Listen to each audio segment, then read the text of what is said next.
Central Illinois is the CI in CI Living. If you receive a new houseplant as a gift but not sure about its care, here with the dirt on how to keep your houseplant alive from U of I Extension Horticulture Educator Ryan Pankau joins us. Ryan, glad to have you here with us today. Yeah, thanks for having me. I know house plants are the hot topic around our office right now. I don't know if you all are talking about this these days or not. Well, this is great because I feel like I receive a houseplant quite often. I don't know why, but I do appreciate it. However, the lifespan of them seem to be less than they should be when they're in my care. So this is going to be good information. We're talking about how to take care of these plants. Now, does the care of these houseplants depend on what kind of plant it is?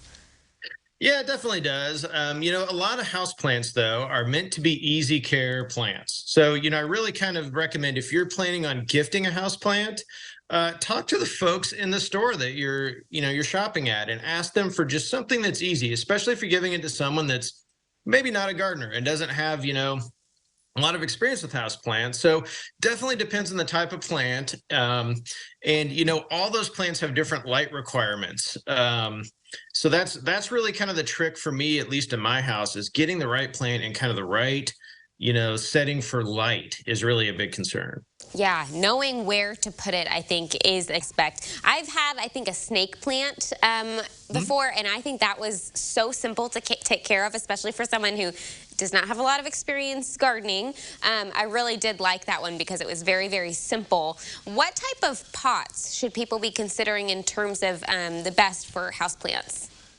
Well, yeah, so that's something that I've been surprised at, like how cheap the pot is a lot of times when I buy a house planter. It just comes in a really like generic plastic pot. So a lot of times when I'm getting somebody a house plant, one of my first items to purchase is a new pot. And gosh, sometimes you'll see it exceeds the cost of the plant, unfortunately. But there's different types of pot materials. And, for some of our plants like succulents, you see a few succulents in that last picture, or there's a picture of an orchid that has a slotted pot. There's like actually air exchange holes there because orchids like really good drainage.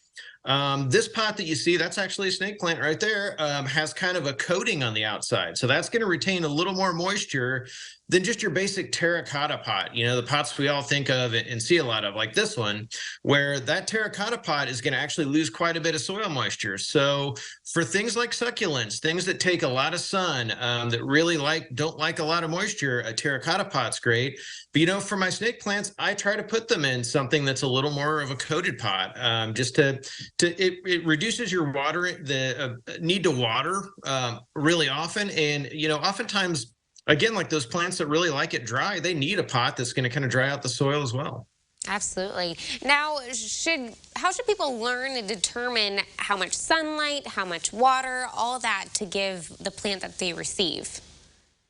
Yeah, well, sunlight, many times has been kind of a trial and error process for some of my plants. And, it's like you kind of know from the recommendations you can get either on the store or find on the internet about the specific plant you have, like what the light requirements are. But like that Christmas cactus you see right now, in that last picture that was kind of in bloom, that's been a tricky one. And half the plant's kind of blooming, but half the plant's not. It really likes, that was an east-facing window you could see there, that it was kind of, it gets indirect kind of light in the morning, and then the rest of the day, it doesn't have a lot of light, where that window faces directly east and the plant's sitting a little bit to the south. So, if it was to the north of that window, it might have gained a little more light, because of the southern aspect of the sun. But, so that plant, we've kind of moved around around that window to get the right light.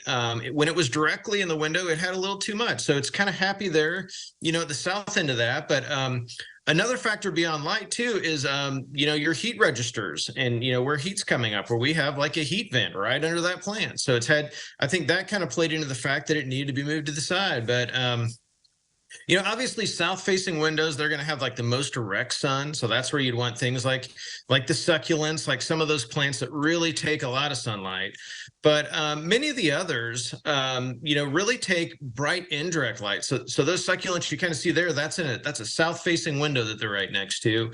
But if we could see the other direction in that room, right out of the direct light of the window, I have a whole countertop full of plants that kind of take that bright indirect light And those plants that you see on top of that cabinet there, those are some of those in the same room that don't have direct sunlight, but they take kind of bright indirect light, where things like your snake plant, they really can deal with just, I mean, the very minimal amount of light. Or, philodendrons are a plant that a lot of folks have that kind of have the climbing vines that spread out. They take really low levels of light where it really isn't even that bright indirect. It's just indirect lighting. And one of the pictures we've shown today actually shows artificial light. I have some plants in my office that I don't have a great window for plants.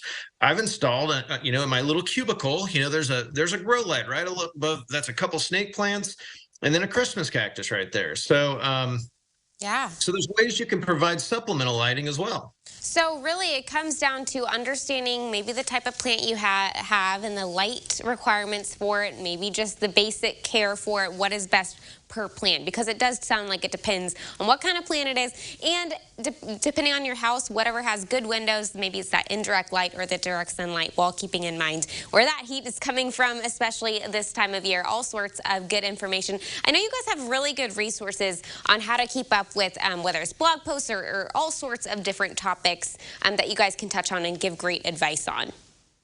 Yeah, Illinois Extension has a nice horticulture website, and that's the term for, kind of plant care. So that's where you can kind of find it all, where, the picture you're seeing now is actually a blog that I write each week, almost every week. And I typically am posting, especially this time of year, about house plants and other indoor plants, but the rest of the year I talk about all other aspects of gardening. So awesome. Definitely. Great place to get info. Yeah, great resource to know about. Ryan, thank you so much for this information. I know I'll definitely keep them top of mind, as I'm sure I'm probably at least going to get one houseplant this year, which I'm excited for, that I'll now know how to actually take care of it properly. So thank you so much for your time today. If you are interested in learning more, getting a little bit of a refresh, we'll connect you over on our website, cialiving.tv.